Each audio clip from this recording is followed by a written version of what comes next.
Ya estamos de regreso aquí en Ángulos y el tema está calientito. Apenas ayer el presidente Enrique Peña Nieto presentó su propuesta de reforma hacendaria y de eso vamos a platicar con nuestros panelistas de los lunes. Jorge Rocha, ¿cómo estás? Bienvenido. ¿Cómo estás, Ricardo? Buenas noches a la gente que amablemente nos ve. Enrique Tucent, bienvenido. Ricardo, Jorge.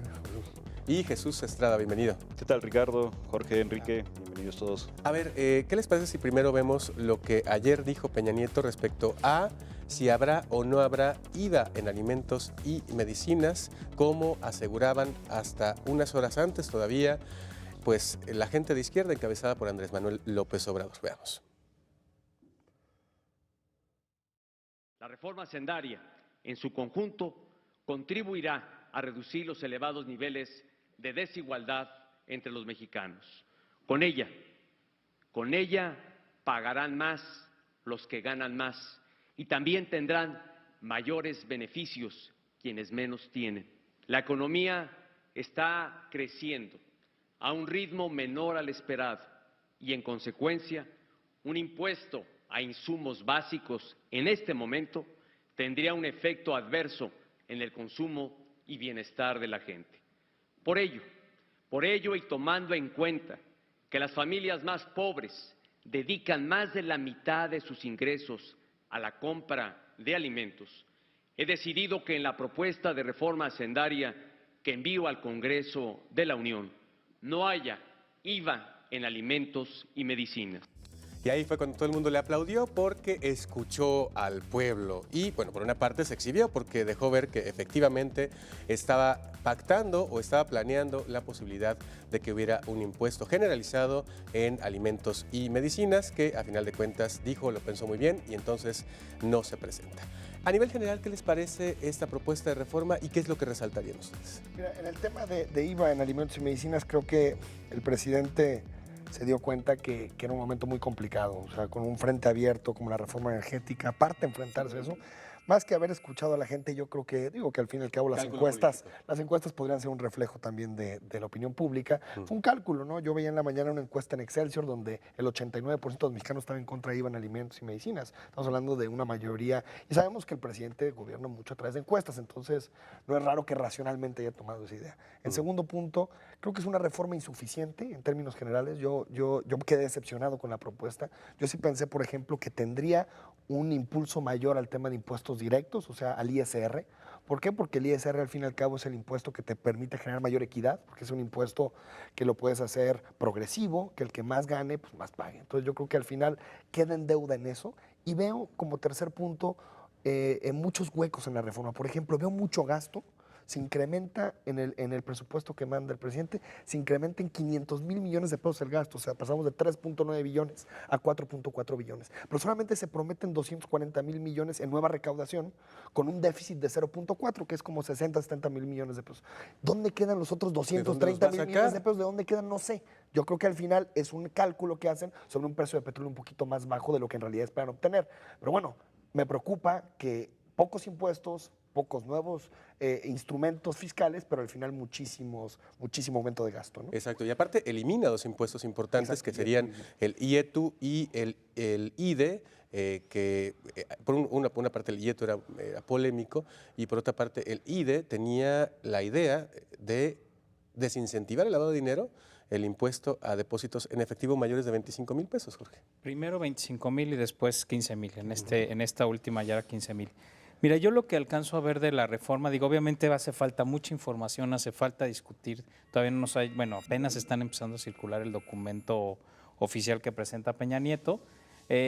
Primero, yo resaltaría que a mí sí me sorprendió, porque sí esperaba no solamente lo del IVA a alimentos y medicinas, que además estaba ya hablando del 5%, sino el aumento del 16 al 19, que era la recomendación que la OCDE había dado a México por nuestro nivel tan bajo de recaudación. Recordemos que los impuestos representan más o menos el 11% del Producto Interno Bruto. Estamos muy por debajo de, digamos, solamente para señalar a Brasil, que anda sobre 24. Entonces sí había una presión muy fuerte, o hay una presión muy fuerte de elevar la recaudación. Yo sí esperaba estas medidas, finalmente ni incrementa el IVA del 16 al 19 y tampoco en alimentos y medicinas. Esa parte me parece positiva.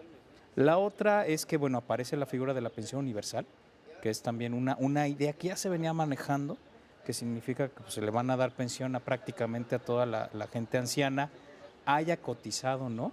Es decir, ahí hay desligan la pensión al derecho al trabajo, cosa que también yo considero bastante positiva, y la otra es el seguro del desempleo, que es otra figura que también habían querido plantear, y ahora se supone que va a haber esta medida por 6 meses. Ahora, hay que decir que ambas son políticas públicas impulsadas por gobiernos de izquierda, del PRD, particularmente el que lo echó a andar fue Andrés Manuel López Obrador, esto de las pensiones para los viejitos, y los de desempleo, si mal no recuerdo, empezaron con Ebrard en DF, ¿no? Así es. Sí, esas medidas están, digamos, ahí están puestas, y hay otra parte que a mí me parece, de hecho, es el centro para mí de la reforma, y es el quitar los regímenes especiales. Este asunto de grandes empresas que por medios legales y a veces no tan legales podían evadir impuestos, ¿no? Digo, pongo 2 datos sobre la mesa.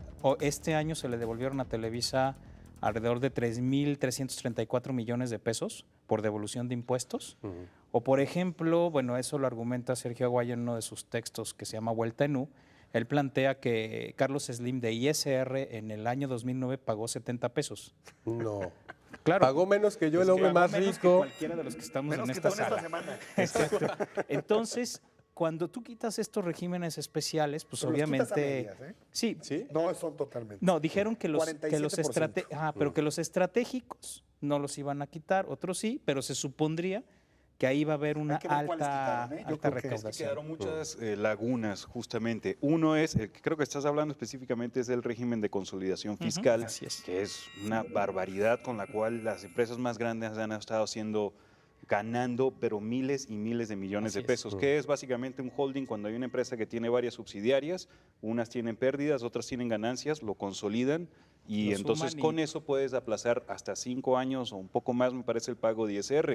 Terminan pagando 1.7% de ISR con ese régimen, mientras las personas físicas pagamos 30%. Exacto, de hecho crean empresas con pérdidas para eso. Y es totalmente legal. Pero hay que estar todavía atentos a eso, porque como dice Enrique, hay muchísimos claroscuros todavía. También me parece interesante que hablan de eliminar el régimen especial del programa IMEX, que es el de las industrias maquiladoras y manufactureras de exportación. Son las electrónicas, las que hacen todos los aparatos electrónicos. No pagan impuestos porque el argumento es de que importan materias primas, aquí maquilan y exportan y no venden aquí. Ahora parece que ya se elimina eso y van a tener que pagar impuestos. Eso pues, me parece positivo, pero no se especifica cómo.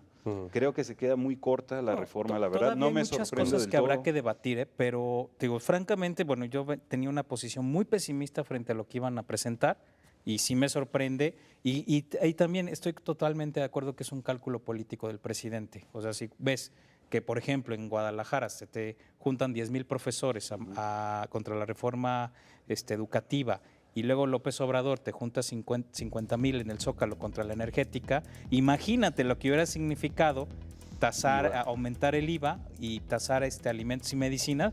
Generas un caos político, además en un contexto de crisis económica, ¿no? Yo lo que creo es que como que las sumas y restas de todo esto no me da.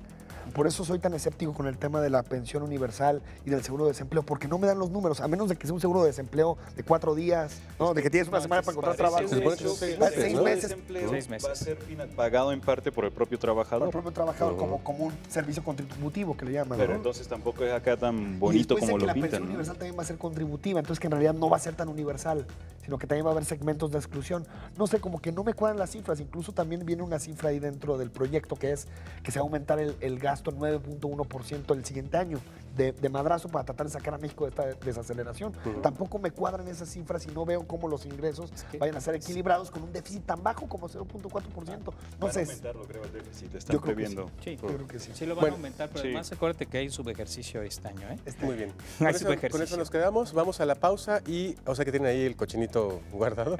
Vamos a la pausa. Después de la pausa seguimos platicando acerca de esto. Le vamos a contar específicamente por qué va a pagar usted impuestos si esta miscelánea, dice Enrique, no reforma fiscal, se aprueba.